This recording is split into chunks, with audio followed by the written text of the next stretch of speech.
מזמור לדוד, אדוני רועי לא אחסר.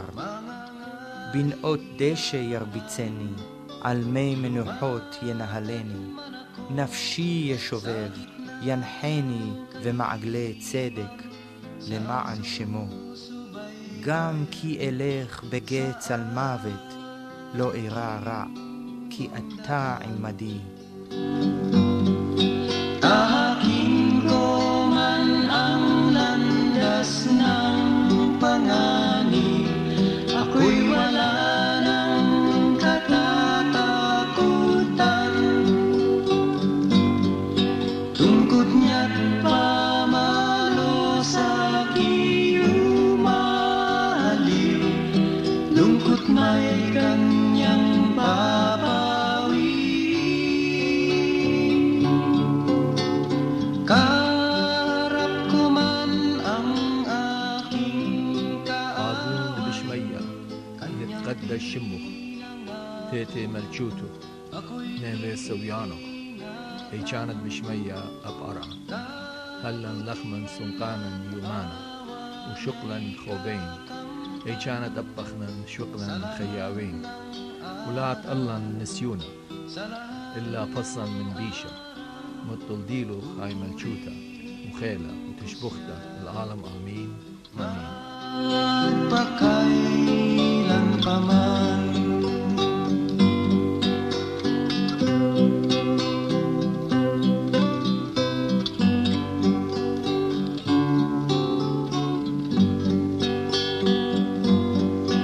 Tahakin ko man ang landas ng panganib, ako'y wala ng katatakutan. Tungkod niya't pamalo sa umaliw, lungkot may kanyang papawin. Ang Panginoon ang aking pastor, hindi na ako mangangailangan. Lumakad man ako sa gitna ng kadiliman, siya ang susubaybay sa aking daan.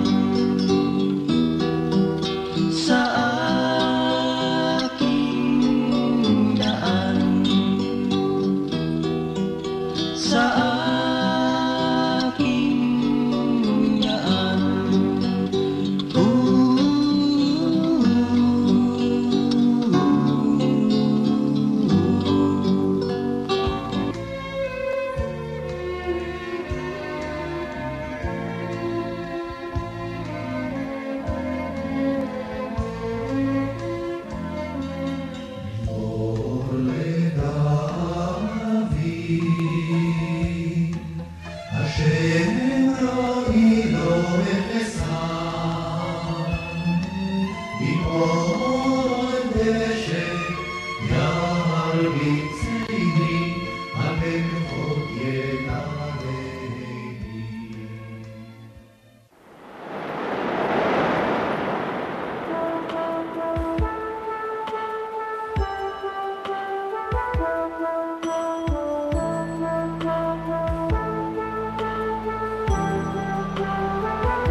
Biblia ang hahatol. Isang palatuntunang napapanahon upang sagutin ang napakaraming katanungan tungkol sa mga relihiyon. Sa pananampalataya at higit sa lahat ay ang tungkol sa ating Panginoong Diyos. Ang programang ito ay mapagkakatiwalaan at mag-aakay sa atin sa pagtahak sa daan ng Panginoon upang makilala ang Diyos sa Espiritu at katotohanan. Anumang katanungan ay sasagutin na may katiyakan, sapagkat Biblia ang hahatol.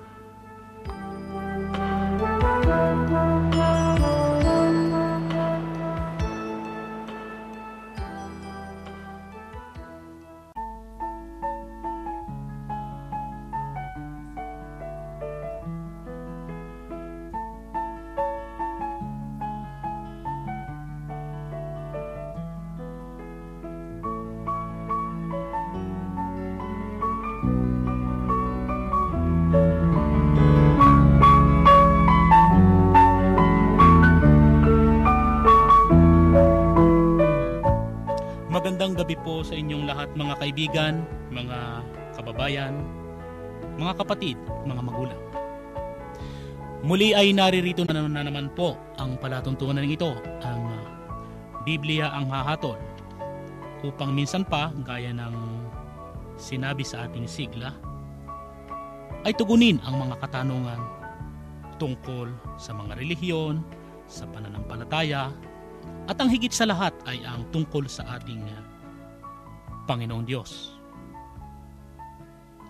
Tungkol sa mga relihiyon sapagkat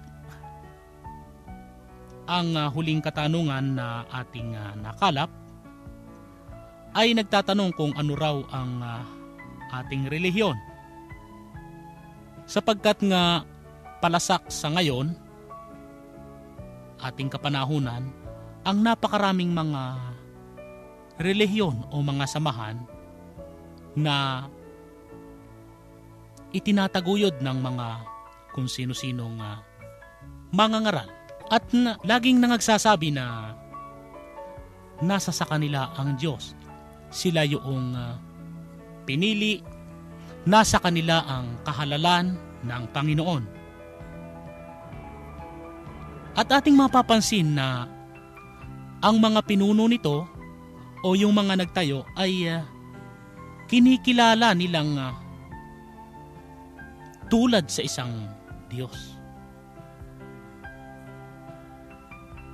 Na halos yung pananampalataya sa ating Panginoon na siyang nararapat ay natatabunan ng pagdakila sa mga pinunong ito. Hindi katakataka sapagkat sabi nga ng kasulatan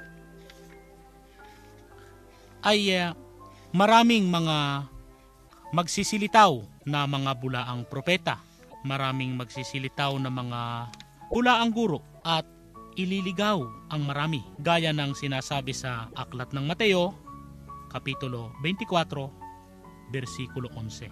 Subalit bakit nag-ugat ang ganitong mga simulain? Magtatag ng isang samahan at itaas ang kanilang samahan. Sa halip na ang parangalan ay ang dakilang lumikha sa atin. Tunay nga kayang mayroon tayong mababasang relihiyon sa banal na kasulatan?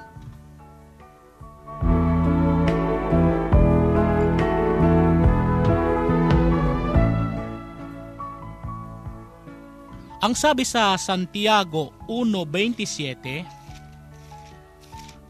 sa aklat na ito ay mayroong ganitong pag-uulat. Santiago 1:27. Ganito po ang ating mababasa.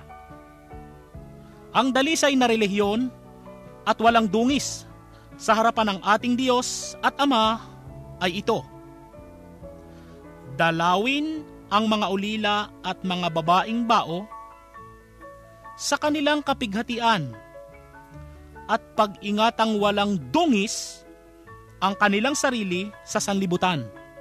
Pansinin po ninyo ang pananalita.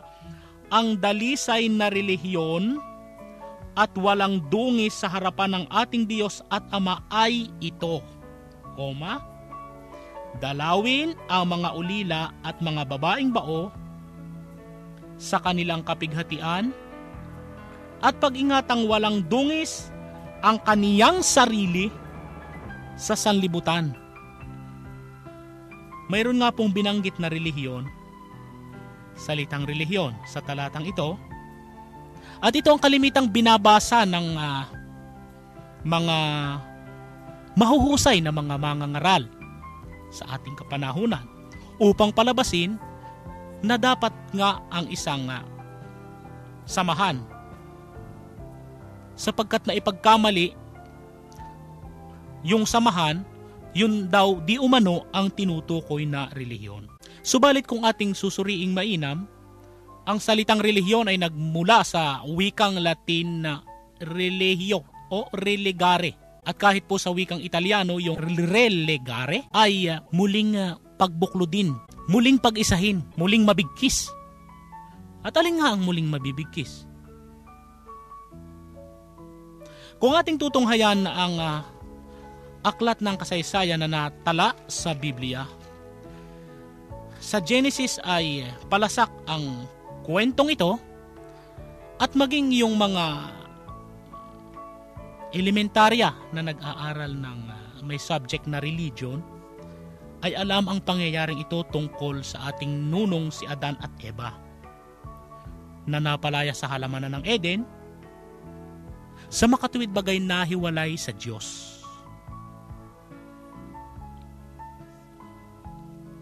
Ito ay tumutukoy sa ating mga tao na tayo'y nahiwalay sa Diyos at kaya kailangan ang relihiyon, kailangan tayo muling mabigkis tayo at ang Diyos. Hindi magtayo ng grupo at tawaging relihiyon. Ngunit papaano tayo magkakaroon ng relihiyon? Ano ang dalisay na relihiyon? Papaano tayo mabibigkis muli o malalakip sa ating Diyos na Ama? Muli ay ating balikan ang talata sa Santiago 1:27. Ang ganito, ang dalisay na relihiyon at walang dungi sa harapan ng ating Diyos at Ama ay ito: dalawin ang mga ulila at mga babaeng bao sa kanilang kapighatian, at pag-ingat ang walang dungis ang kanyang sarili sa sanglibutan. Yun po pala, dalawin yung mga ulila, mga babaeng bao na tumutugon sa ating kusang pagkakaawang gawa. Yung bukal sa loob na pagkakaawang gawa, hindi yung pakitang tao. Yung tunay na pagtulong na hindi tumatanggap ng ganti. Bagamat may inaasahan tayong ganti, ay ang ganti ng Diyos. Sapagkat sinabi ng Panginoon, ako ang gaganti, sabi ng Panginoon. At pag-ingatang walang dungis ang kaniyang sarili sa harap ng sanlibutan.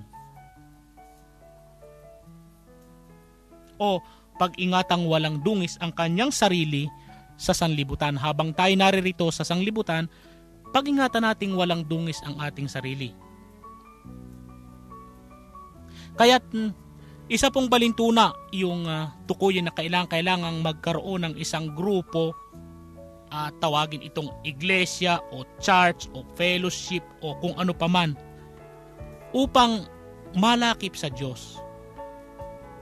Bagamat ang mga grupong ito ay nakatutulong upang magkaroon ng disiplina, subalit nakapagliligaw naman sa tunay na diwa na nais ipahayag ng Biblia. Sapagkat po kapag tayo humarap sa Diyos, hindi naman grupo-grupo. Ang sabi nga po sa Job 1:21, hubad akong lumabas sa bahay bata ng aking ina, hubad na babalik ako roon. Kung paano po tayo ipinanganak na nagsosolo, ganun po tayo babalik sa Diyos. Ang sabi po sa Roma 14:12 ay ganito: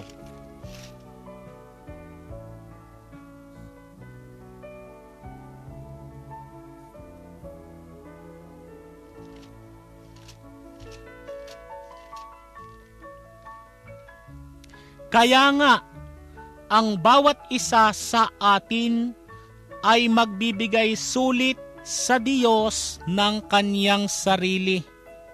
Ang sabi po, bawat isa sa atin ay magbibigay sulit sa Diyos ng kaniyang sarili. Hindi po bawat grupo sa atin. Wala po tayong mababasang salita sa Biblia o talata sa Biblia na nagsasabing bawat grupo kundi ang sabi po ay bawat isa.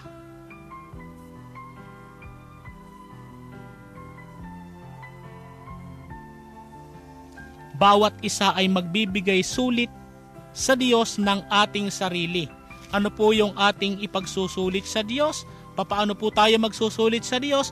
Balikan natin ang Santiago 1:27. Ang sabi, pag-ingatang walang dungis ang kanyang sarili sa sanlibutan.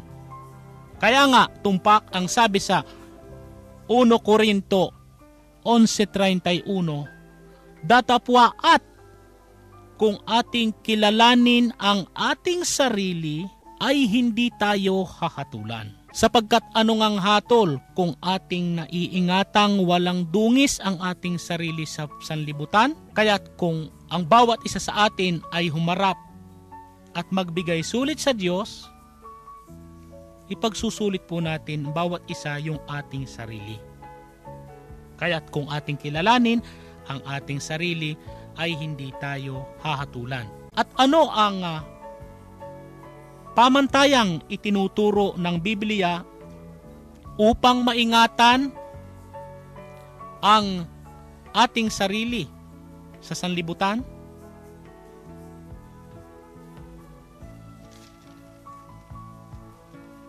Sa aklat ng Galacia, sa mga sulat ni San Pablo sa taga-Galacia, sa Kapitulo 6, versikulo 5, ay ganito ang ating mababasa. Sapagkat ang bawat tao ay magpapasan ng kanyang sariling pasan. Kaya't maliwanag yung sabi ni Jesus na kung liliwanagin ay Yahushua, kung ang sino mang nais sumunod sa akin, pasanin ang kanyang sariling krus at sumunod sa akin. Mayroon po pala tayong sariling krus, mayroon tayong sariling pasan. At kung ating papasanin yan, ay napag-iingatan nating walang dungis ang ating sarili sa sanlibutan.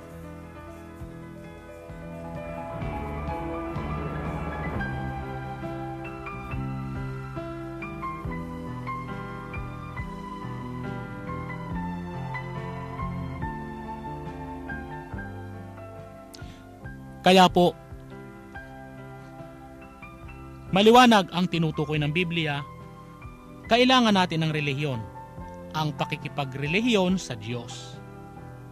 Ito ang dalisay na relihiyon. Sa makatuwid, yung ibang relihiyon, hindi dalisay. Kasi ito lang ang sabi sa Santiago 1:27, ang dalisay na relihiyon at walang dungis. Bay malinis ito. Sa harap ng Diyos at ating Ama ay ito. Pag-ingatang walang dungis ang kaniyang sarili sa sanlibutan.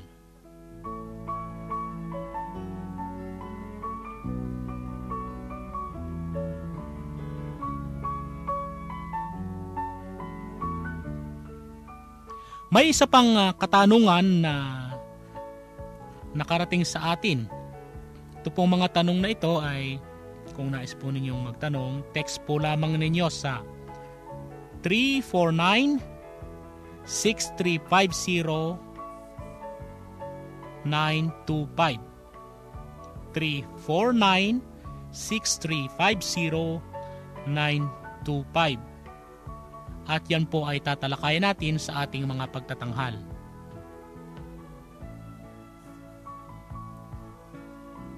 Ang isa pong katanungan pa ay, ano daw yung pananampalataya na ating ipinahahayag?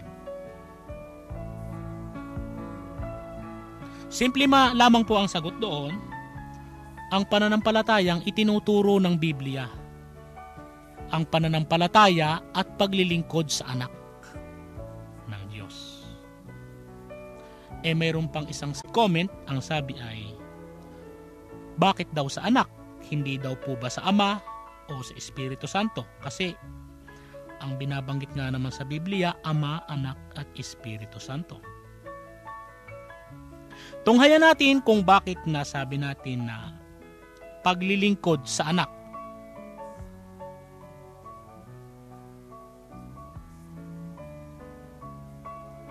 Ang sabi sa Juan 5:27 ay ganito.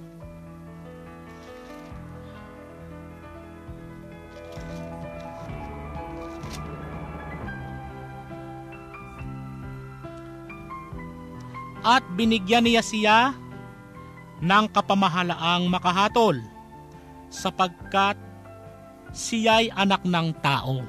Yun daw pong anak ng tao, yun daw po ang may kapamahalaan na makahatol. Sino itong anak ng tao? Sa Mateo 16:13 hanggang 14, ganito ang ating mababasa. Bago po natin basahin, ito po ang nais naming ipaabot sa inyo na ang ginagamit nating referensya ay ang Restored Name King James Version. Kaya po kung mayroong mga pangalang original tayong binabanggit, ito po ay natutukoy lamang sa dahilan sa saling ito. Ganito po ang sinasabi sa 16:13 ng Mateo hanggang 14. Nang dumating nga si Jesus, ang tinatawag na Yahushua, sa mga sakop ng Caesarea ni Filipo, ay tinanong niya sa kanyang mga alagad na sinasabi, ano baga ang sabi ng mga tao kung sino ang anak ng tao? At kanilang sinabi, anang ilan si Juan Bautista, ang ilan si Elias, at ang mga iba si Jeremias o isa sa mga propeta. Yung po palang anak ng mga tao, isa sa mga propeta. Ituloy natin sa 15, ang sabi, kaniyang sinabi sa kanila, datapwat ano ang sabi ninyo kung sino ako? At sumagot si Simon Pedro at sinabi, ikaw ang Masiyahu, ang Kristo, ang anak ng Diyos na buhay.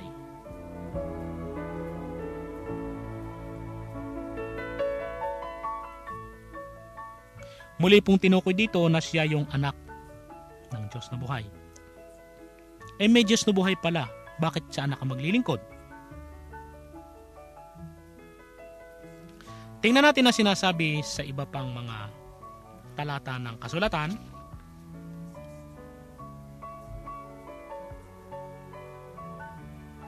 Ang sabi sa Juan 5:23 ay ganito.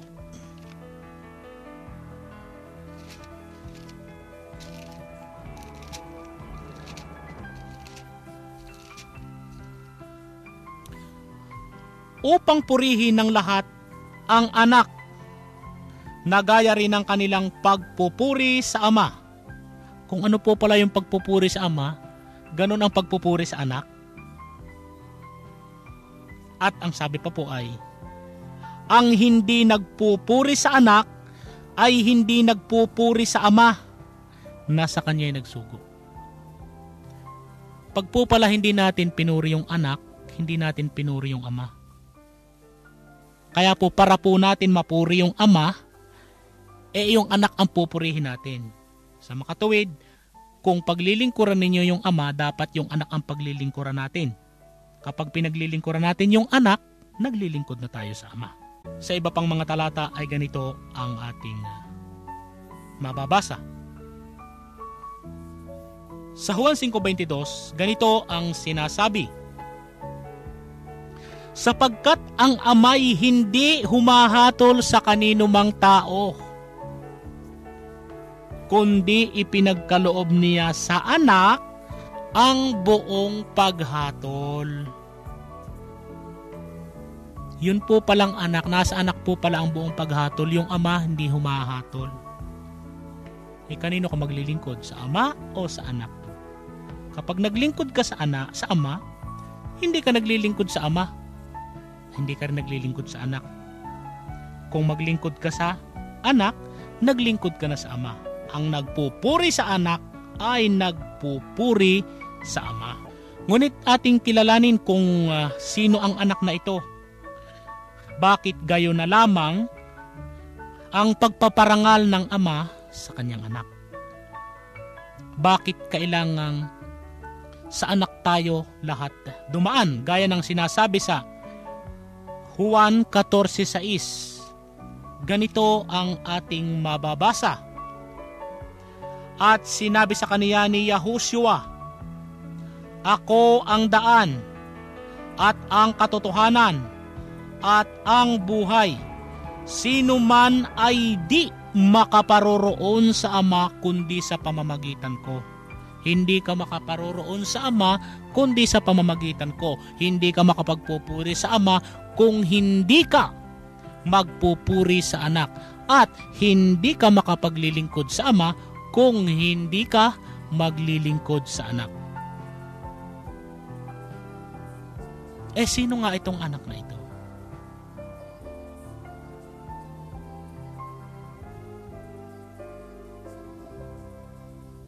Tingnan natin ang sinasabi sa Juan 1:1. Ang sabi ay ganito. Nang pasimula, siya ang salita. At ang salita ay sumasa Diyos. At ang salita ay Diyos. With capital D, Diyos.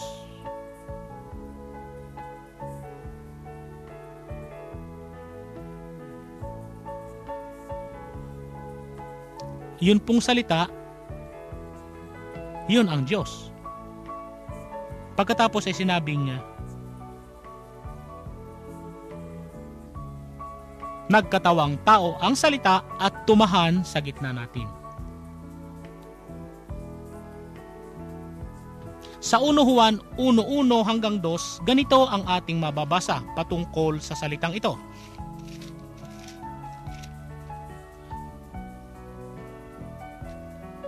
Yaong buhat sa pasimula, yaong aming narinig, maririnig nga yun, salita yun eh. Meron ba naman salitang hindi naririnig? Maliban kung nakasulat. Ang sabi ay ganito, yaong buhat sa pasimula, yaong aming narinig, yaong nakita ng aming mga mata, yaong aming namasdan at nahipo ng aming mga kamay tungkol sa salita ng buhay. At ang buhay ay nahayag at aming nakita at pinatotohanan. At sa inyo'y aming ibinabalita ang buhay na walang hanggan na kasama ng Ama at sa atin ay nahayag.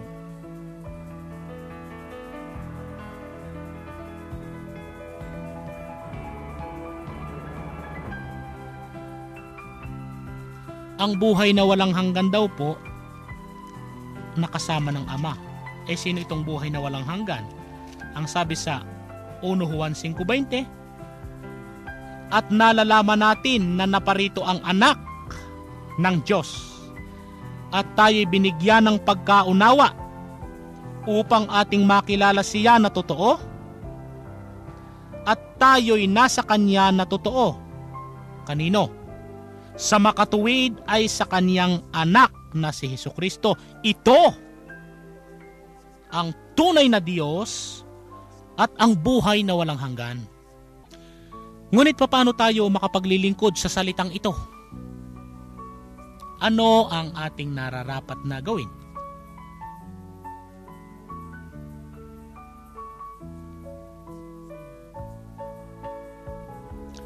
Ang sabi sa Mateo 6:9 ay ganito.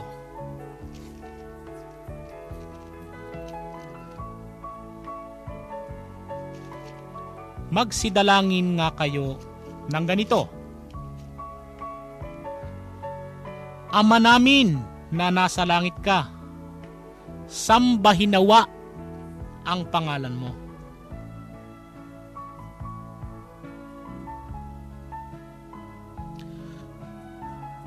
Naipagkamali po ng marami ito, ng maraming grupo na sila daw ay relihiyon, na yung Ama namin, yun daw po ang pangalan ng Ama. Yun pong Ama namin, dalawang salita, ay tumutukoy sa pakikipagrelasyon natin sa Ama.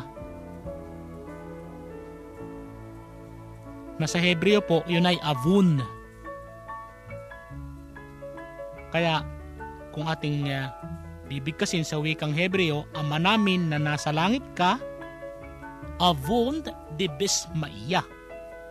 Sambahinawa ang pangalan mo, Netkadash Shemuk. Mayroon pong ipinasasambang pangalan. Ngunit bago natin talakayin yung pangalang ipinasasambang yan, tanungin muna natin ang Biblia kung papaano ang pagsamba sa pangalan, sapagkat ang sabi, sambahinawa ang pangalan mo. Papaano ba ang pagsamba? Ang sabi sa Juan 4:24 ay ganito.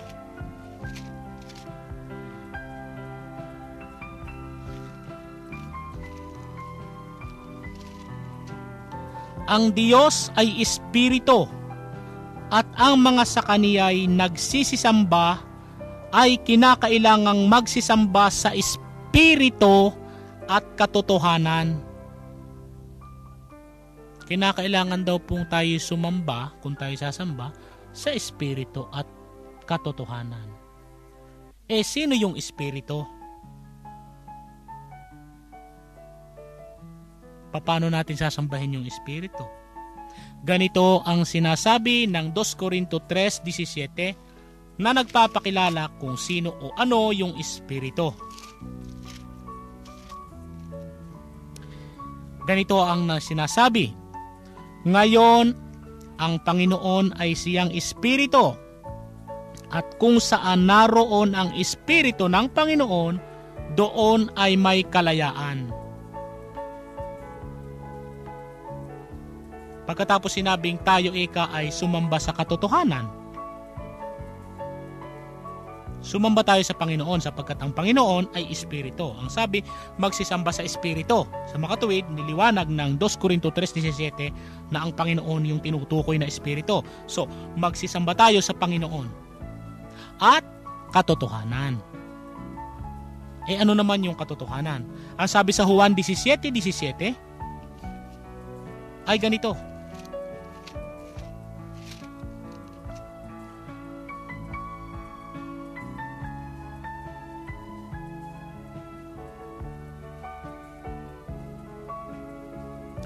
Pakabanalin mo sila sa katotohanan. Ang salita mo'y katotohanan.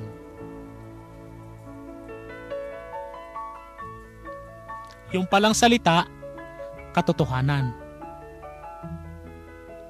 Ano yung salita na sinasabi sa Juan 1:1 na yung pasimulang salita, nang pasimula, siya ang salita.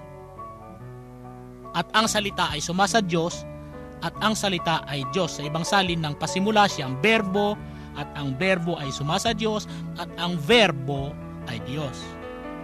Tingnan natin ang sinasabi sa awit 119:160. Kung ano itong salitang ito, na katotohanan daw.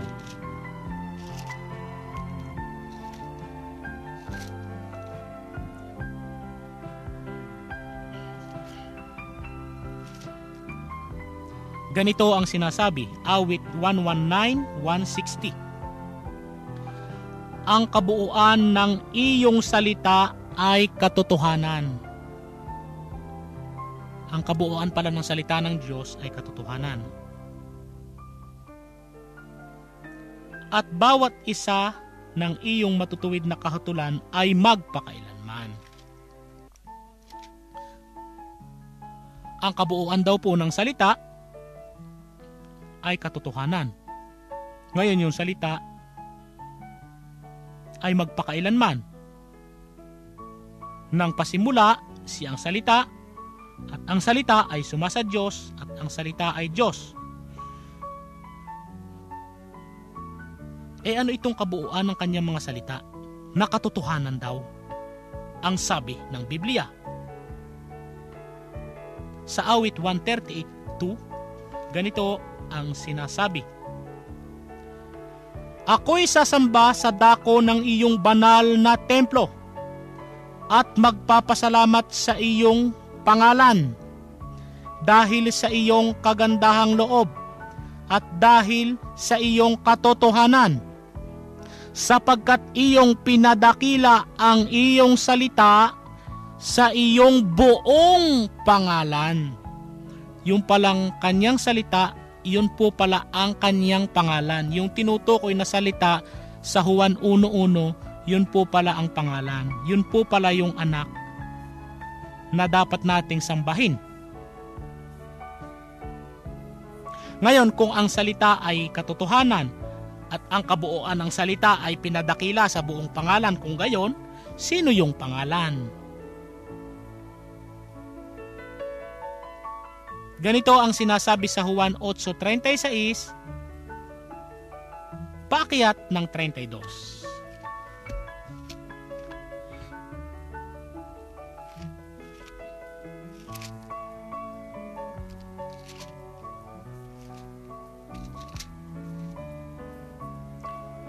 Kung palayain nga kayo ng anak, kayo'y magiging tunay na laya. Sa 32, at inyong makikilala ang katotohanan, at ang katotohanan ay magpapalaya sa inyo.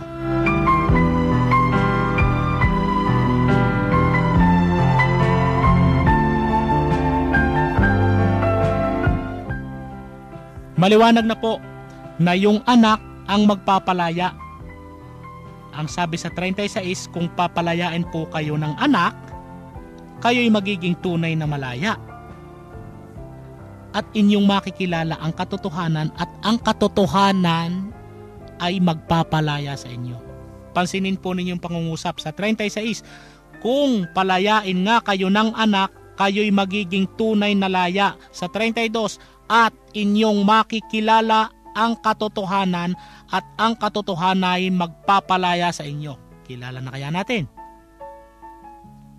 Kilalanin pa natin kung sino itong anak na ito, na siya rin yung katotohanan na magpapalaya.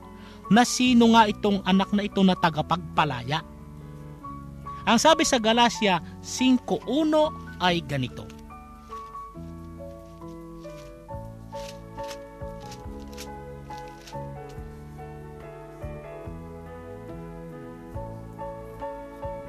Sa kalayaan ay pinalaya tayo ni Kristo.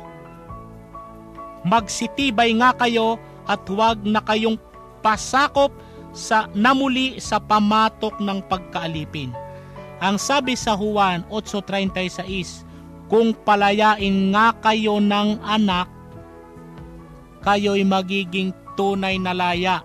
32, at inyong makikilala ang katotohanan, at ang katotohanan ay magpapalaya sa inyo.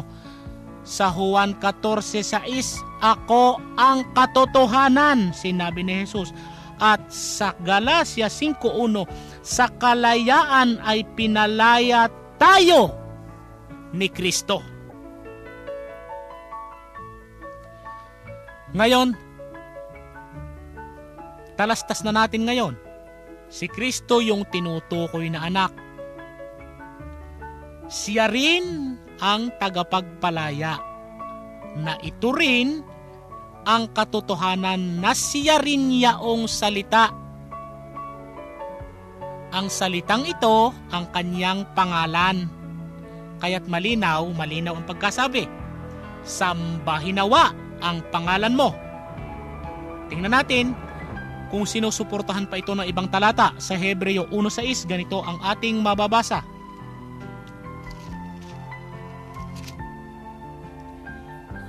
At muli nang dinala niya ang panganay sa sangkalupaan, ay sinasabi, at sambahin siya ng lahat ng mga anghel ng Diyos.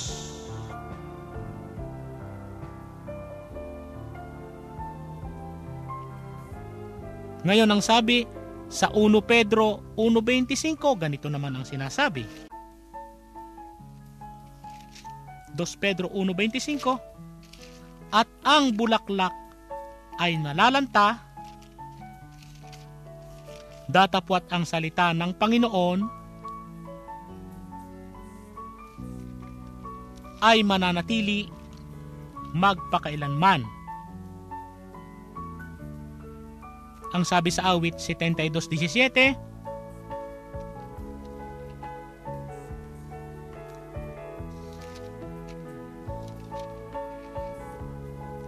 ang kanyang pangalan ay mananatili magpakailanman. Ang kanyang pangalan ay magluluwat na gaya ng araw.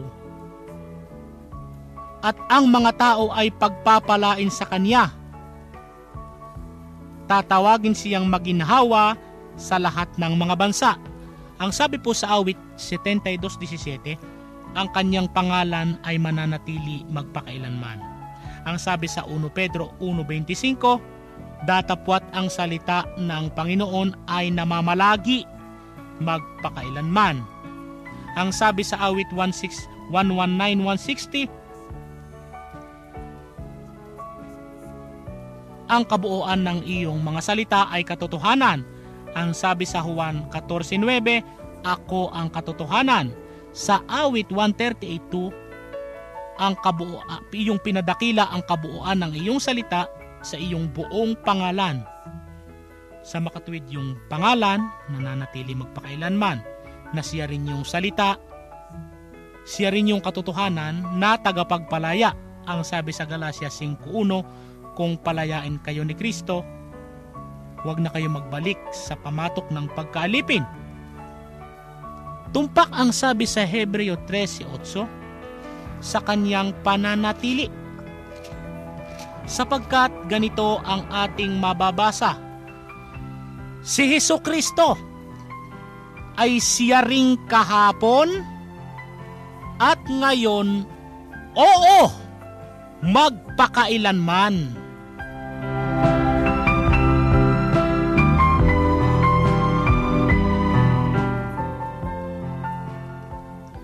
Kung magpakailanman, nananatili kaya? Nananatili sapagkat ang sabi, siya rin noon, ngayon, at magpakailanman. Ito yung tinutukoy na anak, ito yung anak na sinasabi ng Biblia na dapat nating papurihan. Dapat nating paglingkuran. Ang anak na ito, ang siyang pangalan ng Diyos. Sapagkat ang sabi, siya yung salita. Ang salita ay siya niyang pangalan. Ang salita, ang katotohanan. Ang katotohanan, ang tagapagpalaya. At sa kalayaan, ang tunay na nagpalaya ay si Kristo. At si Jesus din ang nagsabi, ako ang daan, ako ang katotohanan, ako ang buhay.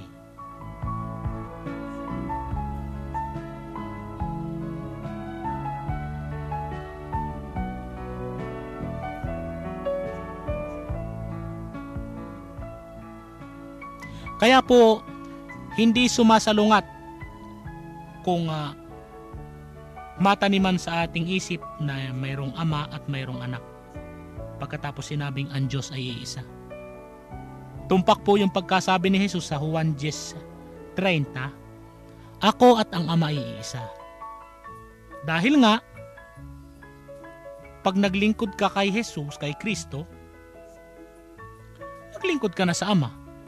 Iisa lang yung paglilingkuran mo, sakop mo na, paglingkuran mo na lahat. Iisa lang yung tinawag mo na ang ama at ang anak. Iisa lamang yung dinadalanginan mo, nadalanginan mo na ang ama at ang anak. Ang naglingkod sa anak ay naglingkod sa ama. Ang nagpuri sa anak ay nagpuri sa ama. At ating natalastas na nga kanina kung sino itong anak na ito. Ang anak na ito na siyang tagapagpalaya. Ang salita, ang katotohanan, ang buhay, at siya rin yung daan. Siya rin yung daan, Sapagkat ang sabi sa Juan 14:6, ako ika ang daan, ang katotohanan, at ang buhay. Sino man ay hindi makararating sa Ama kung hindi sa pamamagitan ko. Maliwanag po ang pagkasabi na si Kristo noon, ngayon at magpakailanman. Hindi po siya naluluma. Lagi siyang bago. Siya yung katotohanan. Siya yung nananatili magpakailanman.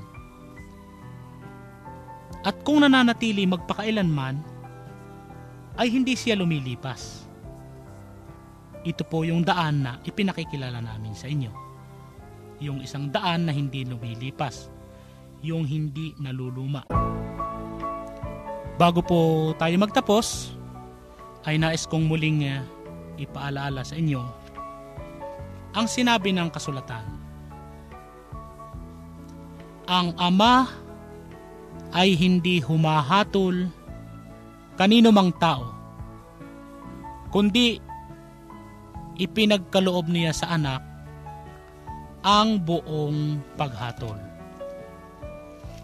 At muli sinabi sa aklat ng Mateo, sinabi nga ni Jesus, ang kapamahalaan sa langit at sa lupa ay naipagkaloob na sa akin. Sa makatuwid, ang lahat ay nasa anak, kaya't sa anak tayo maglingkod, sa anak tayo tumawag.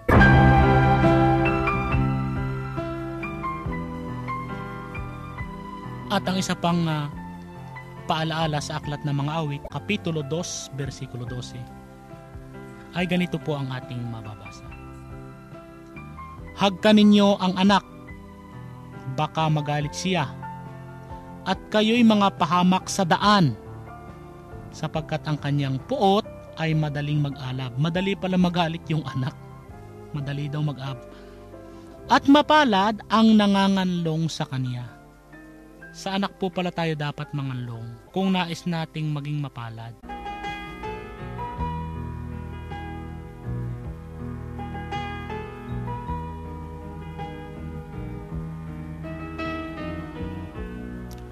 Mga kapatid, mga magulang, mga kababayan, muli ay natatapos na naman po ang oras na ito ng ating pagtatanghal.